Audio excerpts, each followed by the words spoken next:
The scent of roasted coffee beans and buttery croissants hung in the air, a warm, comforting blanket against the crisp October morning. I sat in a plush velvet armchair at the Gilded Spoon, my favorite little cafe, the one I'd taken my daughter Susan to since she was a girl, and later, her daughter, my granddaughter Jessica. Today, it was just the three of us again, a tradition I cherished. Sunlight streamed through the large picture window, glinting off the silver sugar bowl and making Jessica's new engagement ring sparkle with a blinding, almost aggressive fire. She kept angling her hand to catch the light, a small, self-satisfied smile playing on her lips. She was beautiful, I had to admit, with my late husband Robert's dark hair and my own high cheekbones. "Grandma, it's just perfect," Jessica sighed, her eyes wide with a practiced sincerity. She was looking at the glossy brochure for the Hawthorne estate, its pages filled with images of rolling green lawns, a grand ballroom with crystal chandeliers, and a lakeside gazebo draped in white wisteria. Mark and I went to see it again yesterday. I could just picture it. The ceremony by the lake, the reception in the ballroom. It's a fairy tale. My daughter Susan patted my hand. "It's what you've always wanted for her, Mom. A beautiful start." I smiled, my heart swelling with a familiar, easy love. Robert and I had worked tirelessly to build our construction business from the ground up. We hadn't had a fairy tale wedding, just a simple service at the county courthouse with 2 witnesses. But we had promised each other that our children and their children would have every opportunity we didn't. Since Robert passed, I had considered it my sacred duty to uphold that promise. "A fairy tale needs a castle," I said, my voice warm. I reached into my leather handbag and pulled out my checkbook and a fountain pen, Robert's old Mont Blanc. The weight of it in my hand was a comforting anchor to his memory. "So, let's make it official." Jessica's eyes locked onto the checkbook, the feigned casualness in her posture suddenly gone, replaced by a hawk-like focus. "The deposit for the venue is 50%, correct?" I asked, already knowing the answer. We'd been over the figures a dozen times. "Yes, Grandma," Jessica said, her voice a little too bright. $50,000. I know it's a lot, but—" "Nonsense," I interrupted gently. "It's the most important day of your life. It should be everything you've dreamed of." I uncapped the pen, the ink flowing smoothly as I wrote out the date and the name of the estate. I paused before writing the amount, looking up at my granddaughter. "This is for you and Mark, a foundation for your new life together. All I ask in return is for a good seat at the ceremony and a spot in the family photos. I want a picture with my beautiful granddaughter on her wedding day to put on the mantle, right next to the one of me and your grandpa." "Of course, Grandma, of course," Jessica gushed, leaning across the table to squeeze my arm. "You'll be front and center. We wouldn't have it any other way." Susan nodded in agreement, her eyes a little misty. "Thank you, Mom, really. This means the world to her." I finished writing the check, the number with its string of zeros looking stark and powerful on the pale blue paper. I tore it from the book with a neat, decisive rip and slid it across the table. Jessica picked it up as if it were a holy relic, her eyes scanning the amount. For a fleeting second, her mask of sweet gratitude slipped, and I saw a flash of raw, triumphant greed. But it was gone as quickly as it came, replaced by another dazzling smile. She tucked the check safely into her designer purse, and as the waitress arrived to refill our cups, I felt a deep sense of contentment. I was fulfilling my promise to Robert. I was giving my family the best. I had no idea that the check I had just signed wasn't buying a fairy tale, but a front-row seat to a heartbreaking betrayal. In the weeks that followed, the wedding planning kicked into high gear, becoming a whirlwind of activity that I found myself increasingly on the periphery of. At first, I attributed it to the generational gap. The frantic group texts about floral arrangements using acronyms I didn't understand. The online mood boards filled with esoteric color palettes like Grege and Dusty Sage. It was a new world. I was happy to let Jessica and Susan handle the minutiae. My part, the financial foundation, was done. I awaited my inclusion in the more sentimental milestones, the dress fitting, the menu tasting, the discussions about the ceremony itself. But the invitations never came. "Oh, Mom, the dress fitting was so last minute," Susan would say when I'd call, her voice strained with a false cheerfulness I was beginning to recognize.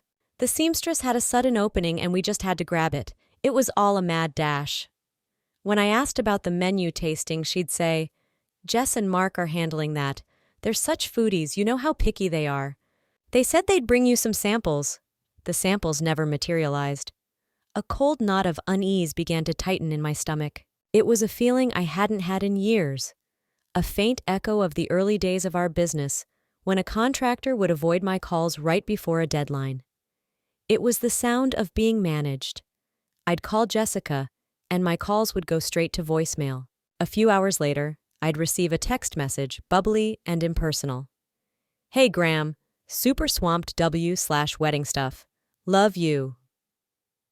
One Tuesday afternoon, I was in my garden, pruning the rose bushes Robert had planted for me on our 25th anniversary. My hands, covered in dirt and scratched by thorns, stilled as I heard Susan's car pull into the driveway. She got out, her face etched with a weary stress. She was holding a large, elegant box tied with a silk ribbon. "What's this, honey?" I asked, forcing a smile. "It's for you," she said, avoiding my eyes. "Your dress for the wedding." I was taken aback. "My dress? But we never went shopping for one." Susan set the box down on the patio table. "I know, Mom. Jess and I just saw this and thought it was perfect for you. She had it sent over." I untied the ribbon and lifted the lid.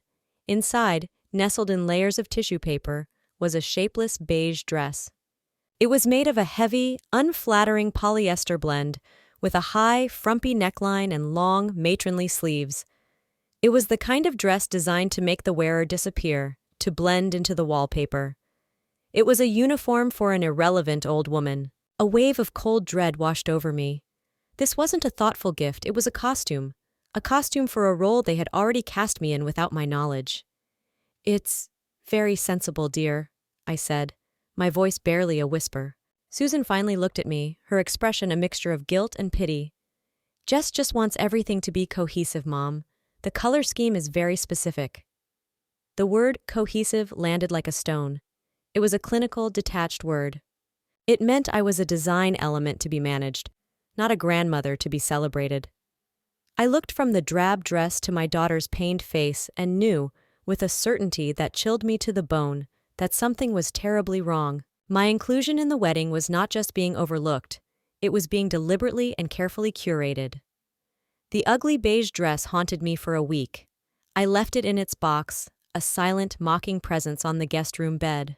My calls to Jessica continued to go unanswered, and Susan's excuses became more and more flimsy. The gnawing unease had grown into a sharp, constant pain in my chest. I knew I couldn't let it fester. I needed to look my granddaughter in the eye. On Saturday morning, I decided to drive to her apartment. I told myself it was a surprise visit. I'd bring the artisanal pastries she loved, and we'd have a real conversation, face to face, and clear the air. In my heart, I knew I was going on a fact-finding mission. I parked my car on the tree-lined street of her upscale neighborhood and walked up to the modern glass-fronted building. As I entered the lobby, I saw that the elevator was out of service. Her apartment was on the 3rd floor. I took the stairs, my hand gripping the cool metal railing, my heart thudding with a mixture of hope and anxiety. As I reached the 3rd floor landing, I heard voices coming from the end of the hallway. Jessica's apartment. The door was slightly ajar, probably to let in a cross breeze. I heard her bright, sharp laugh, followed by Mark's deeper tone. I slowed my steps, my intention to knock suddenly forgotten. "I just don't know how to tell her any more plainly without causing a total meltdown," Jessica was saying, her voice dripping with exasperation. "My mother is useless. She just keeps saying, 'Be nice to your grandmother.'" "Babe, we just have to manage it for a few more weeks," Mark replied. "After the wedding, it doesn't matter." A pause. Then Mark's voice, lower, more conspiratorial. "Are you sure we can't just tell the photographer to skip her for the main shots, the ones we're actually going to frame?" My blood ran cold. I pressed myself against the wall, hidden from view. My breath caught in my throat. The pastry box suddenly felt impossibly heavy in my hands. "God, I wish," Jessica groaned. "But can you imagine? She'd be standing there right next to me in that beige thing we bought her. It's bad enough she'll be in the background of the ceremony shots. She's just so old, Mark. She doesn't match. She's got the wrinkles, the shaky hands. It's going to ruin the whole aesthetic. People will be looking at her, feeling sorry for her. I want my wedding album to be timeless and glamorous, not a reminder of decay. Decay? The word struck me with physical force. It was a clinical, cruel assessment of my existence. I wasn't her grandmother. I was an unsightly object, a blemish on her perfect day. Mark chuckled. Okay, Bridezilla. Here's the plan. We let her get her one stupid photo with you before the reception. The one she wants for her dusty old mantelpiece. We'll tell the photographer to take it with his phone or something. Make it quick. Then, for the real photos, the bridal party, our parents, the ones that go in the album, we'll say we're doing them during the cocktail hour. We'll just make sure she's already seated in the ballroom. We'll say it so she can rest her feet. She'll be an embarrassing spectacle, but at least she won't be a permanent one in the pictures. Too old and embarrassing. Jessica's words, a final confirmation, echoed in the hallway. I felt the warmth drain from my body, replaced by an arctic cold. The love I had felt for her, the pride, the joy, it all shattered, collapsing into a pile of sharp, glittering dust. I stood there for a long moment, my knuckles white as I gripped the box of pastries. I didn't make a sound. Slowly, carefully, I turned and walked back toward the stairwell. I moved like an automaton, each step silent and measured. I didn't want them to know I'd been there. I didn't want a tearful, false apology. They had passed their sentence in private, and I had been there to hear the verdict. My role was not just to be sidelined, it was to be hidden. I was a prop to be managed, a problem to be solved, and a checkbook to be drained. As I descended the stairs, the pain in my chest began to transform, hardening from something fragile and agonizing into something solid, heavy, and unbreakable. It was the foundation of cold, clear rage. The drive home was a blur. I don't remember the traffic or the turns I made. I piloted the car on pure muscle memory, my mind a maelstrom of Jessica's words, replaying on a torturous loop. Too old and embarrassing, ruin the whole aesthetic, a reminder of decay. When I walked into my quiet, empty house, the silence was deafening. The pastry box was still in my hand. I walked into the kitchen and dropped it into the trash can with a dull thud. I felt nothing. The part of me that would have cried, that would have called Susan in a fit of despair, was gone. It had died in that hallway. I wandered into the living room, my sanctuary, the room that held the most memories of Robert. My hand traced the worn leather of his favorite armchair. On the mantelpiece, where I had pictured placing the wedding photo, sat the picture of us on our own wedding day. Two young, hopeful kids squinting in the sun outside the courthouse. Me in a simple white dress I'd sewn myself. Him in a rented suit that was a little too big in the shoulders. We had nothing but each other, and it had been enough. It had been everything. Next to it was a photo of me holding a newborn Susan and another of a 5-year-old Jessica on my lap, her face sticky with ice cream, beaming with genuine, uncomplicated love. Where had that little girl gone? When had she been replaced by this cold, calculating stranger who saw me not as her grandmother, but as an unsightly obstacle? I sank into the armchair, the leather sighing under my weight. I closed my eyes, and I could almost hear Robert's voice, calm and steady as it had always been. He was a kind man, but he was no fool. He'd dealt with his share of duplicitous subcontractors and greedy clients in his day. "Never let them devalue you, Eleanor," he used to say, after a particularly tough negotiation. "The minute you let someone else set your worth, you've already lost. Your value is inherent. It isn't a gift they bestow upon you. And if they try to take it, you show them, quietly and calmly, exactly what that value costs." My eyes snapped open. Exactly what that value costs. The phrase echoed in the silent room. What was my value to Jessica? I wasn't family to be cherished. I was an investor, an ATM, the provider of the fairy tale. My worth to her was precisely the amount written on that check. $50,000 for the venue, with another $50,000 due the week of the wedding. And that didn't even include the caterer, the florist, the band, all of whom I was also paying for, with contracts and invoices neatly filed in my office. A profound clarity washed over me, cutting through the fog of pain. The hurt was still there, a deep, resonant ache, but it was now overlaid with a grid of cold, hard logic. They had underestimated me. They saw a frail, sentimental old woman, easily managed and manipulated. They saw my love and generosity as a weakness to be exploited. They had forgotten who I was. I wasn't just Robert's widow. I had been his business partner. I'd balanced the books, negotiated with suppliers, and reviewed every contract for 40 years. I knew how to read the fine print, and I knew that the contract for the Hawthorne estate, the one that guaranteed their perfect, aesthetically pleasing, grandmother-free wedding, was in my name, and my name alone. I stood up, the lethargy gone, replaced by a surge of purpose. I walked into my home office, the one Robert and I had shared, and sat down at the large mahogany desk. I pulled the file for the wedding, my fingers steady. The rage was gone now. In its place was a quiet, unyielding resolve. Robert was right. It was time to show them the cost of my value. My home office was a place of order and control. The mahogany desk was polished to a high shine, and the files in the cabinet were organized with meticulous precision. It was the nerve center of my life, where I managed my investments, paid my bills, and corresponded with the world. It was a space that had always felt like mine and Robert's, a testament to the life we built through diligence and shrewdness. Now, it was to become my war room. I sat in my high-backed leather chair, the wedding file open before me. I bypassed the colorful brochures and fabric swatches and went straight to the core of the matter, the contract for the Hawthorne estate. I read through it once, then twice, my eyes scanning the clauses my lawyer had approved months ago. My gaze settled on Article 7, payment and cancellation. The language was clear, ironclad. The signatory, the individual responsible for all payments, held the sole authority to make any and all changes to the booking, including termination. The signatory was me, Eleanor Vance. A grim satisfaction settled over me. Jessica's name was listed as the bride, but she had no legal power here. Her power was purely emotional, a currency she had devalued with her own cruelty.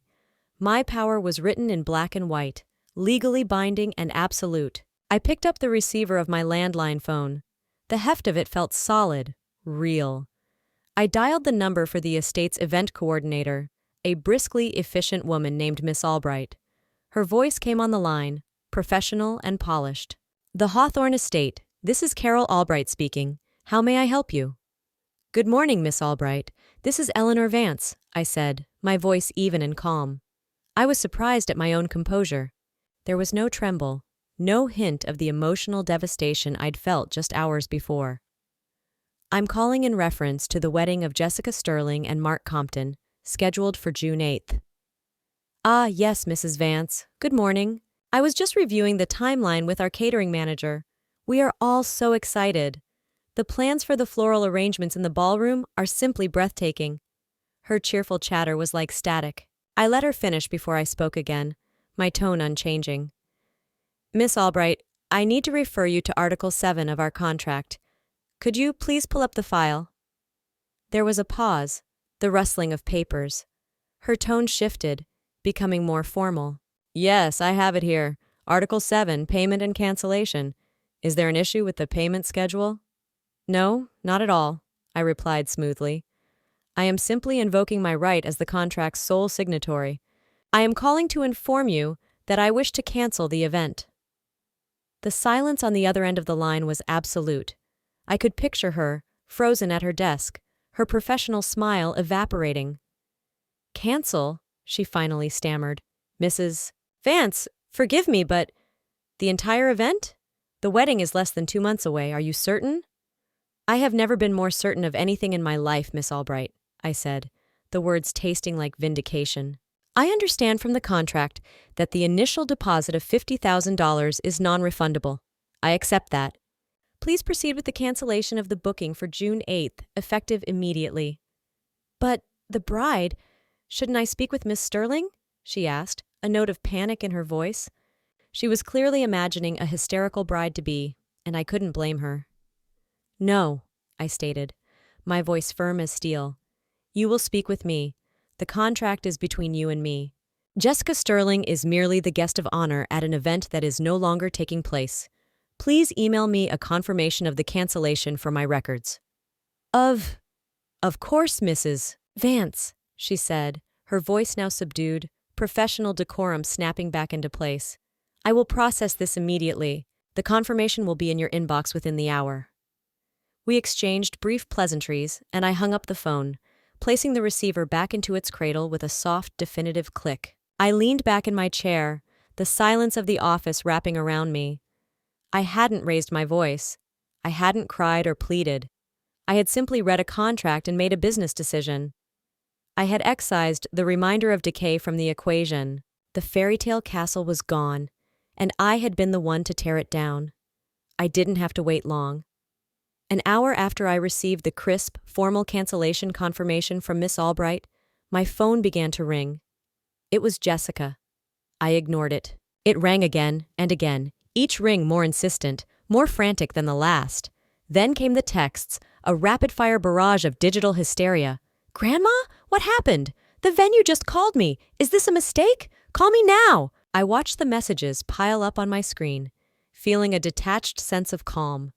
The power dynamic had shifted so completely, it was almost dizzying.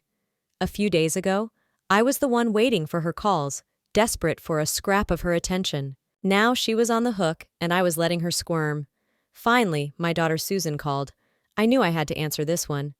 I let it ring 3 times before picking up. "Hello, Susan." "Mom, oh thank God." "What is going on?" Her voice was shrill with panic. "Jessica is beside herself. She said you canceled the Hawthorne estate. There has to be some kind of misunderstanding. Did you call the wrong place? Did you get confused?" The word confused hung in the air, a final pathetic attempt to cast me in the role of a befuddled old woman. I felt a flicker of pity for my daughter, so thoroughly caught in the middle, but it was quickly extinguished by the cold fire of my resolve. "There is no confusion, Susan," I said, my voice level. "I canceled the reception, intentionally." "What? Why? Mom, how could you do this to Jessica? This is her wedding. You're ruining it." The accusations, the assumption that I was the villain, were exactly what I had expected. "Let me be very clear, so that you can relay the message accurately to Jessica, since she seems to have blocked my number until today," I began, my tone turning to ice. "I canceled the event because I was informed from a very reliable source that my presence at the wedding was considered an embarrassment. I believe the exact words were that I was too old and would ruin the aesthetic of the wedding photos." There was a stunned silence on the other end of the line. I could hear Susan's sharp intake of breath. Who told you that?" she whispered, her voice faltering. "Does it matter who told me? Is it untrue?" I countered, pressing the advantage. The silence was my answer. "I also learned of the charming little plan to manage me," I continued, my voice dripping with scorn. "The plan to get me my one stupid photo and then shuttle me off into the ballroom so I wouldn't be a permanent spectacle in the real pictures. Am I getting the details right, Susan?" "Oh, Mom, oh God," she stammered, the fight draining out of her. "It was just, Jess gets so stressed she says things she doesn't mean." "She meant them," I stated flatly, "and I have decided to honor her wishes. She wants a wedding with a perfect aesthetic, free from any embarrassing, decaying old relatives, and now she can have one. She just has to find a new venue and a new source of funding. Because the Bank of Grandma is officially closed." "But the money, the deposit, it's gone?" "The $50,000 deposit is non-refundable, as stipulated in the contract I signed and paid for. It's the price of the lesson. A very expensive lesson in gratitude and respect." I could hear Jessica starting to wail in the background, a high-pitched theatrical sound. Susan was crying now too, soft, helpless sobs. "Please, Mom, don't do this. You're tearing the family apart."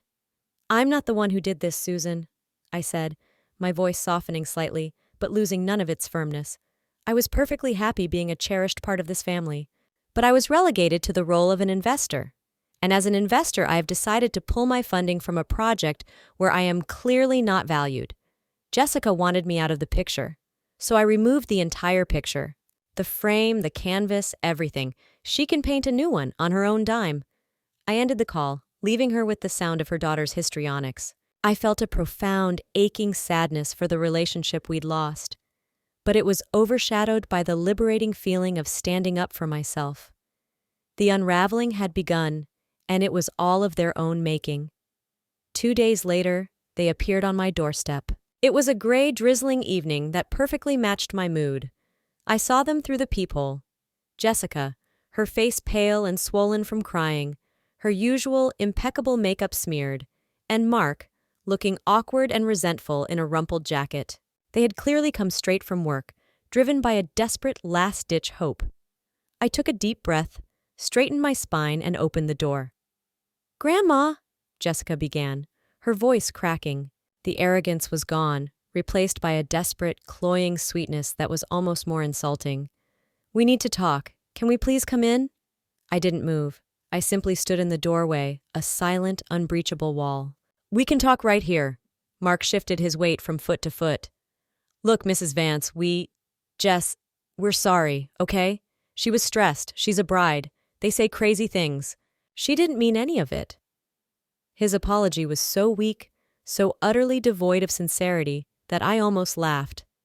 He was apologizing for her as if she were a misbehaving toddler, not a grown woman who had coldly calculated how to hide her own grandmother. "She didn't mean it," I repeated, my voice dangerously soft. "She didn't mean that I was old and embarrassing. She didn't mean that I would ruin her photos. She didn't mean to create a plan to deceive me and shuffle me out of sight. Which part didn't she mean, Mark?" He had no answer. His eyes darted to Jessica, who stepped forward, her hands clasped in front of her as if in prayer. "Grandma, I'm so sorry," she wept, real tears now streaming down her face, tears of frustration, not remorse.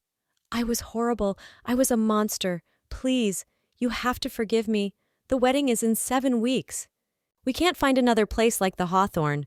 Please just call them back. We'll pay the rebooking fee. I'll do anything." There it was, the real reason for their pilgrimage. Not to heal the wound they had inflicted, but to get their venue back. They still didn't understand. They thought this was a negotiation. They thought my love and my dignity were commodities that could be bartered for. "There is nothing to rebook," I said, my voice as cold and hard as granite. "And it seems you misunderstood the terms of the cancellation. The $50,000 deposit wasn't a loss. I made sure of it." Jessica's head snapped up, a flicker of hope in her tear-filled eyes. "What do you mean?" I allowed myself a small, grim smile. The contract stated the deposit was non-refundable to me. It didn't say it couldn't be transferred. I had a long, very productive conversation with Miss Albright yesterday. She was so moved by the story of an elderly person being cast aside that she agreed to a small change. The $50,000 credit from my canceled event has been converted into a donation. Jessica stared at me, uncomprehending. "A donation? To who?" "To the Hawthorne Estate's preferred charity partner," I said, delivering the final crushing blow. "The West End Senior Living and Dignity Foundation. They provide assistance and social programs for elderly people who have been abandoned or mistreated by their families. It seems your desire to have a wedding free of the elderly will, in fact, end up helping hundreds of them. Poetic, don't you think?" The color drained completely from Jessica's face. Mark looked like I had physically struck him. The silence was thick with the totality of their defeat. They finally understood. This wasn't a tantrum. It wasn't a negotiation. It was a judgment. "You have what you wanted, Jessica," I said, my voice softening just a fraction, not with pity, but with finality. "A wedding album without me in it. You are free to create your perfect aesthetic, just not with my help and not with my money. Now, if you'll excuse me, I'm rather tired." I didn't wait for a response. I slowly and deliberately closed the heavy oak door in their faces, the click of the lock echoing the final, irrevocable end of the fairy tale. The week that should have been Jessica's wedding week was quiet. I didn't hear from her or Susan. The silence was no longer a source of anxiety, but a peaceful, welcome balm. The storm had passed, and I had survived.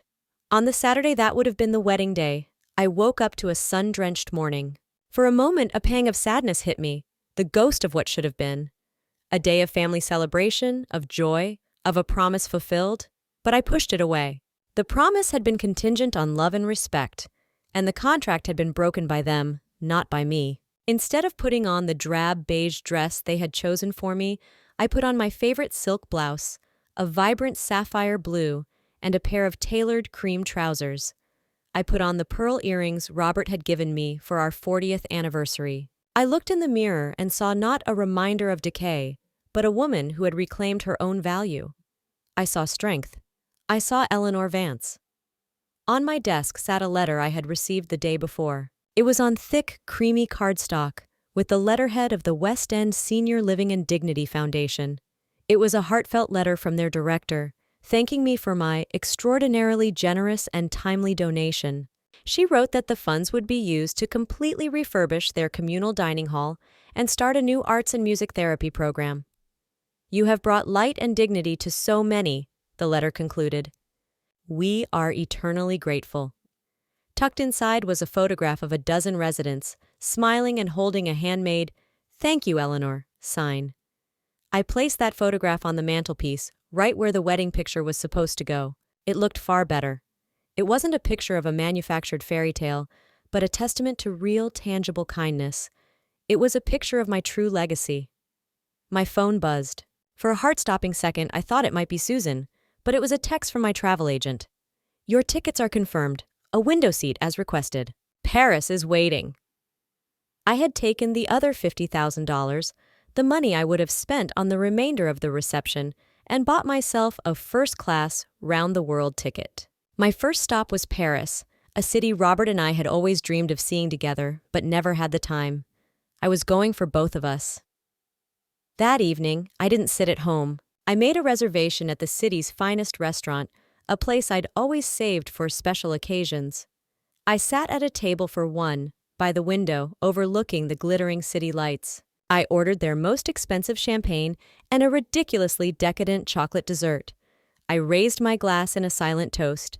A toast to Robert for teaching me my worth, a toast to new beginnings, and a toast to myself for finally remembering that the most important celebration is the one you throw for your own dignity. They had wanted to hide me from their perfect picture, but I had discovered that I was, and always had been, the entire view, and it was beautiful.